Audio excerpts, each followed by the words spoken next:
Today, we're diving into the sixth book of the Old Testament, the Book of Joshua. And let me tell you, it's an incredible story about a nation at a huge turning point.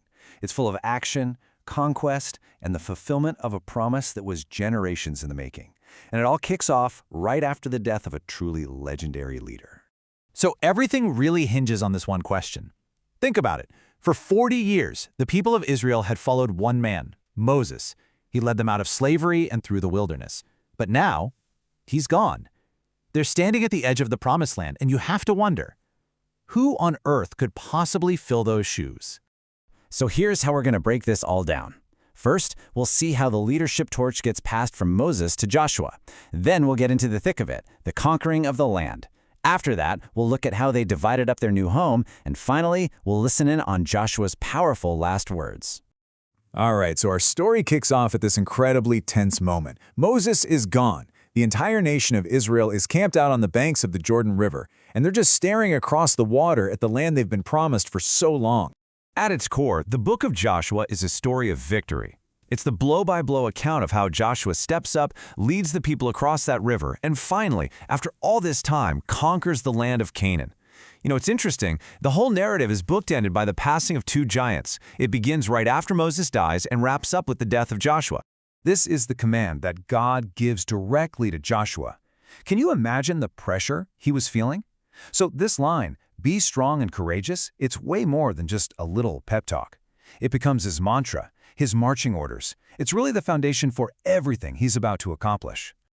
And with those words ringing in his ears, the action begins. This next part of the story is packed with some of the most memorable events in the entire Old Testament.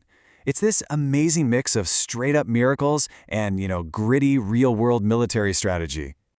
The whole conquest pretty much unfolds in a few key stages. It starts with a miraculous river crossing that's just mind-blowing. Then, of course, there's the legendary fall of Jericho. And it's not all smooth sailing. There are even moments of human failure and trickery, like the whole incident with the Gibeonites. And the conquest starts with a huge bang, a real echo of the past. The priests, carrying the Ark of the Covenant, take one step into the flooding Jordan River, and the water just stops. It piles up way upstream, letting 1 million+ people walk across on dry ground. It was the ultimate sign. The same God who parted the Red Sea for Moses was now right there with Joshua. And this kind of sets the tone for their victories. Their first big obstacle is the city of Jericho, which was basically a fortress. But their battle plan is, well, it's weird. They don't build siege weapons. Instead, they just march around the city for 7 days. On the last day, they blow their horns and let out this one giant shout, and the walls literally crumble. It's a victory that's all about obedience, not military power. So, after the major campaigns are won, the story shifts gears. The fighting mostly dies down, and now comes the huge logistical challenge of actually delivering on the promise, dividing this massive territory among all the different tribes. And that promise was kept for every single one of the 12 tribes of Israel. The book actually dedicates several long chapters to spelling out in painstaking detail how the land was divided up by casting lots. This wasn't just a free-for-all, it was a careful, deliberate distribution of their inheritance. And the book gets really specific, mapping out the huge territory given to Judah and the land for Benjamin. It also points out some special cases, like the tribe of Levi. Since they were the priests, they didn't get one big piece of land. Instead, they were given cities within the other tribes' territories so they could serve the whole nation. It just goes to show how detailed the whole plan was.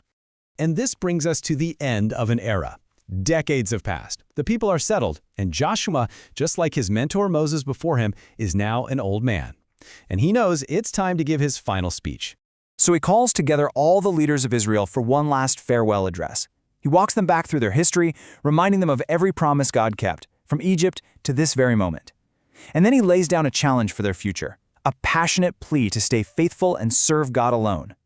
And this is it. This is the absolute climax of his life and leadership.